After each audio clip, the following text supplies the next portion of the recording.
بخاری مسلم میں حدیث ہے، جو عورت اللہ اور یوم آخرت پہ ایمان رکھتی ہے اس کے لیے جائز نہیں کہ وہ 3 دن سے زیادہ سوگ کرے سوائے اپنے خاوند کے مرنے پہ، وہ بھی 4 مہینہ 10 دن۔ غم حسین الگ چیز، غم حسین تو سنت ہے۔ اس کی مثال صحیح بخاری سے لیں، حمزہ ابن عبد المطلب کو قتل کس نے کیا تھا؟ واشی نے۔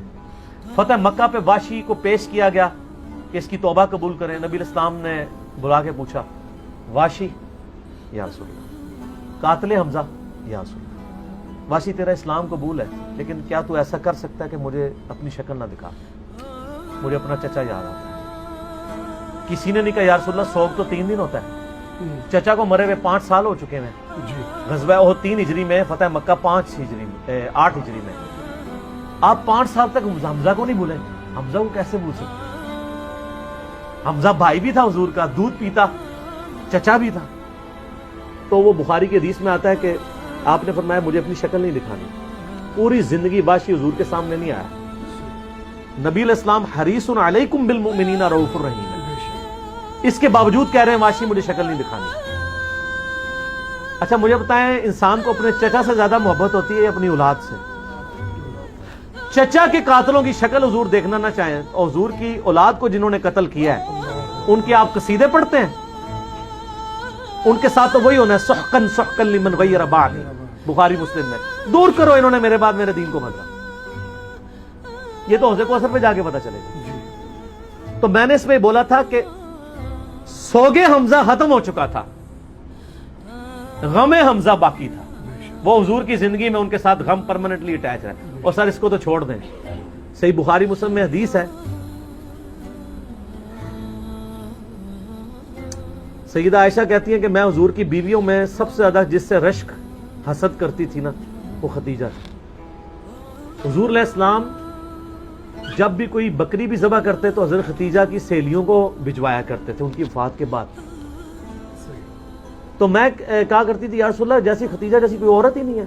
آپ فرمایا اس نے میرا اس وقت ساتھ دیے جب میرے ساتھ کوئی نہیں تھا، اپنے مال کے ذریعے، اپنی قربانیوں کے ذریعے۔ تو سر غم تو کبھی نہیں ختم ہو سکتا۔ آپ غم حسین کو ختم کرنا چاہتے ہیں، کر کے بتائیں۔ جناب 900 سال تک ممبر آپ کے قبضے میں رہے ہیں، تینوں براعظم آپ کے قبضے میں رہے ہیں، لیکن آپ آل امیہ اور آل عباس کی بدماشیوں کو چھپا نہیں سکے۔ آج ہر طرف حسین حسین ہی ہے الحمدللہ، اور دن بہ دن بڑھ رہی ہے۔ ہماری ویڈیو سے پہلے کیا حال تھا، اب تو سب لوگ کانفیڈنس لوز کر چکے ہیں۔ اب تو کہہ رہے ہیں خدا کے لیے یزید سے ہمیں لعنتیں کروا لیں، یزید کے ابا جی کو چھوڑ دیں۔ اب ہاتھ پاؤں پکڑنے پہ آ گئے ہیں، اب یزید تو ڈسکس ہونا ہی بند ہو گیا، کیونکہ ہم نے بتایا کہ اصل بندہ کون ہے، اصل مسئلہ کیا ہے، ٹوٹی کمند کہاں۔ تو غم حسین باقی ہے، مسند احمد میں حدیث ہے، غم حسین حضور نے زندگی میں بھی کیا۔ علی بن ابی طالب کہتے ہیں میں حضور کے پاس حاضر ہوا، آپ نے حسین ابن علی کو گود میں اٹھایا، زاروں قطار رو رہے ہیں۔ میں نے کہا یا رسول اللہ میرے ماں باپ آپ پہ قربان ہیں، یہ آپ کی حالت کس نے کی ہے؟ اور یہ حدیث سٹارٹ کہاں سے ہوتی ہے؟ مولا علی جو ہیں وہ جنگ نہروان کے لیے جا رہے ہوتے ہیں، نینوا نامی جگہ پہ، صحیح حدیث ہے مسند احمد کی۔ تو آپ نا وہاں کہتے ہیں اصبر یا ابا عبداللہ، اے ابو عبداللہ صبر کرنا۔ تو ساتھی پوچھتا ہے کہ حضرت علی آپ کس سے باتیں کر رہے ہیں؟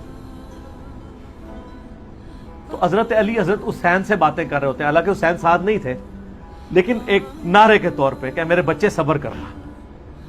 تو انہوں نے کہا کہ مجھے یہاں پہ حضور کی ایک حدیث یاد آئی ہے، کیونکہ اسی جگہ کے بارے میں نبی الاسلام نے مجھے بتایا تھا۔ ایک دن میں آپ کے گھر داخل ہوا، حسین ابن علی کو گود میں اٹھایا ہوا ہے، چھوٹا سا بچہ ہے 3-4 سال کا، آپ رو رہے ہیں۔ میں نے پوچھا یا رسول اللہ آپ کو کس نے غمگین کیا؟ تو فرمایا ابھی جبرائیل علیہ السلام میرے پاس آئے تھے، انہوں نے مجھے بتایا کہ آپ کی امت حسین کو قتل کر دے گی فرات کے کنارے، اور میری خواہش پہ جبرائیل نے یوں ہاتھ مار کے مجھے کربلا کی سرخ مٹی بھی دکھائی، جس کی وجہ سے میں غمزدہ ہو گیا اور میرے آنسو نکل آئے۔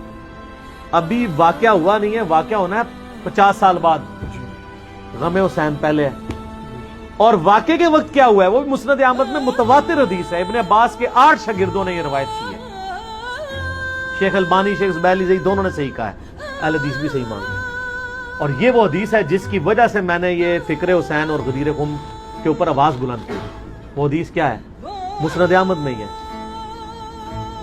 عبداللہ ابن عباس کہتے ہیں کہ ایک دوپہر میں نے خواب دیکھا کہ نبی علیہ السلام پرانگدہ حالت، بال بکھرے ہوئے اور کپڑے بھی آپ کے گرد آلود ہیں، جیسے مشقت کے آثار ہیں۔ آپ کے ہاتھ میں خون کی ایک شیشی ہے۔ تو میں نے کہا یا رسول اللہ، میرے ماں باپ آپ پہ قربان، آپ کی کیا حالت ہے؟ تو آپ نے فرمایا کہ میں صبح سے حسین اور اس کے ساتھیوں کا خون جمع کر رہا ہوں۔ یہ ایک تمثیل آپ علیہ السلام کو دکھائی گئی، یہ نہیں تھا کہ آپ وہاں فزیکلی موجود تھے، ایک تمثیلاً دکھائی۔